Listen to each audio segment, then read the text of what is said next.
Jadi suhan muto'an, ya, orang-orang yang pelit. Suh itu pelit, pelitnya segalanya. Kalau bakhil itu pelit ning materi. Jadi pelit tentang uang itu bakhil, bakhlun, bukhlun. Pelit tentang makanan, bukhlun, materi pokoknya. Kalau suh itu materi dan non materi. Jadi dimintai untuk ngajari Iqra padahal mampu, tidak mau, itu suh namanya, ya. Bukan bukhlun. Nah, bahasa kita ya bakhil. Suh memang bakhil artinya, tapi dalam bahasa Arab itu tidak mau ngajari, itu suh namanya, bukan bukhlun, ya. Tidak mau senyum, suh namanya, ya. Bakhil, senyum itu kepakai bahasa Arabnya suhun, suhun muto, sama dengan bukhlun muto. Jadi kalau untuk materi itu bukhlun, non materi, dan materi itu suhun, jadi lebih luas. Wahawan mutaba'ah ini maksudnya hawa nafsu yang negatif. Hawa nafsu yang negatif itu diantaranya nafsu, nafsu sabu'iyah, senengnya marah umpamanya. Contohnya marah itu nafsu sabu'iyah. Kalau nafsu syaitoniyah itu malas ibadah, itu nafsu syaitoniyah. Seneng dipuji itu nafsu rububiyah. Seneng dipuji, dialem, dibesarkan, disubjo-subjo, disanjung, itu nafsu rububiyah. Itu dosa semuanya.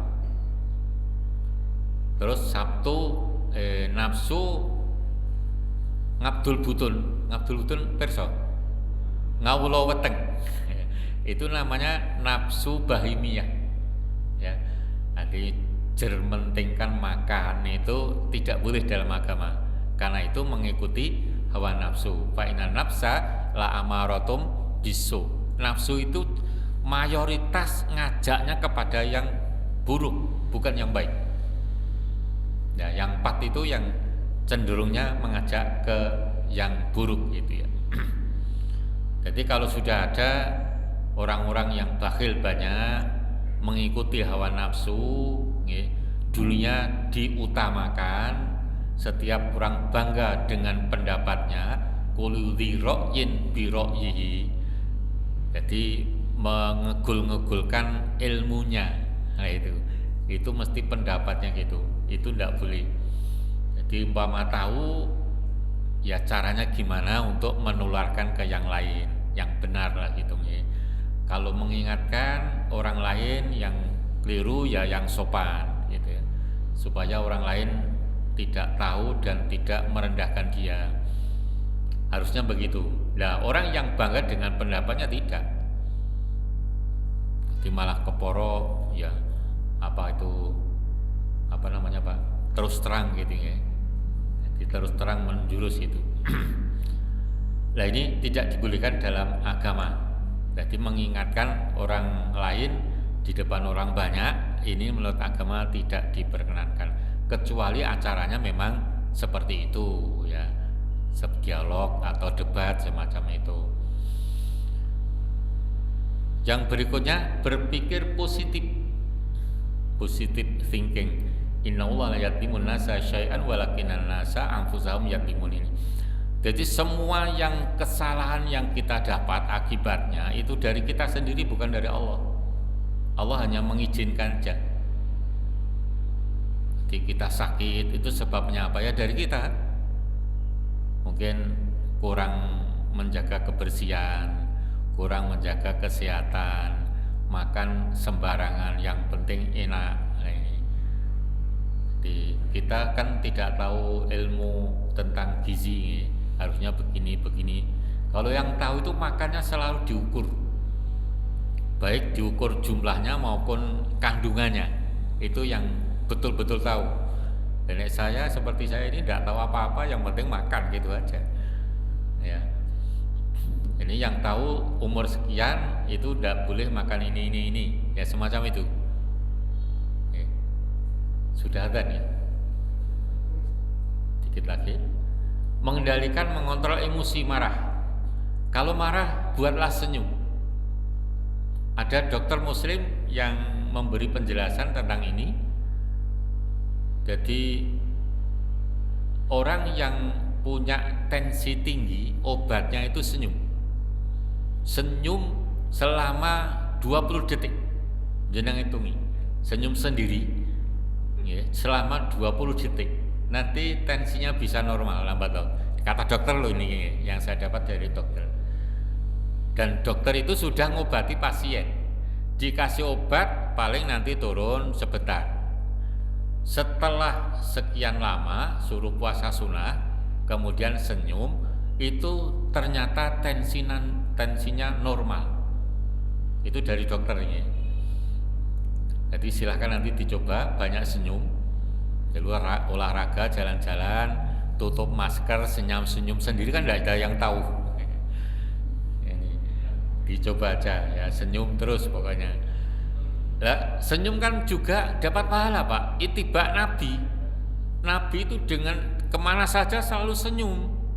Jadi itu hobinya Nabi, di antara hobinya Nabi itu senyum. Ketemu orang ya, apalagi ketemu orang, senyum. Gitu. Ya, kita kadang ketemu orang ya senyumnya kurang.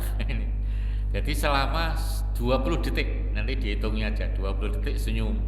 Nanti istirahat lagi kira-kira berapa menit gitu, setengah jam atau apa, senyum lagi nah gitu. 20 detik hitungannya. Ya silahkan nanti mencoba. Kemudian ikhlas ini betul-betul sulit. Contoh ya, panjenengan memberi hadiah seseorang alat ya, misalkan alat masak. Terus tidak digunakan. Panjenengan menegur, itu sudah tidak ikhlas. Padahal menegur itu baik, itu sudah tidak ikhlas. Menurut Imam Ghazali, kalau sudah ikhlas itu diberikan, jelaskan manfaatnya, dienggo karo ora, diam. Nah itu, kecuali ditanya, kemarin cara memakainya saya lupa, nah baru dijelaskan. Itu namanya ikhlas. Tapi kalau ini kok tidak dipakai itu gimana? Wah, sudah dikasih gini-gini, wah, itu namanya sudah tidak ikhlas. Padahal itu mengingatkan dan memberi penjelasan. Ya sudah, kalau diberikan, sudah dijelaskan caranya dan contohnya, sudah selesai. Urusan dia yang punya. Jadi apalagi dibantu, yuk kita dibantu ning ora dimanfaatke, ngomong ngrasani gitu. Itu tidak ikhlas. Nah, ikhlas, maka itu ikhlas itu sulit. Maka mohon maaf ini agak porno nggih, agak porno. Tapi ini kitab harus saya sampaikan. Ulama-ulama salaf mendefinisikan ikhlas pakai contoh. Yang pertama, niat sungguh-sungguh. Yang kedua, harus dikerjakan dengan sungguh-sungguh. Yang ketiga, puas. Dan digambarkan suami mendatangi istri, mohon maaf, seperti itu. Ini dalam kitab itu. Itulah ikhlas. Kalau jenengan memberi sesuatu pada orang, rasanya sudah seperti mendatangi istri, itulah ikhlas.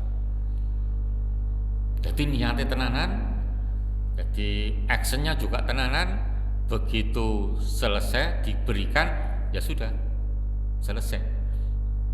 Itu gambarannya begitu. Itu pendapat ulama salaf tentang ikhlas. Ya termasuk ulama-ulama yang besar-besar itu, Madzhab 4, Imam Ibnu Taimiyah, Al-Ghazali, Al-Jauziyah dan lain sebagainya.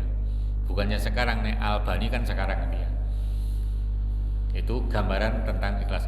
Sampai di sini aja Bapak-bapak, mudah-mudahan bermanfaat.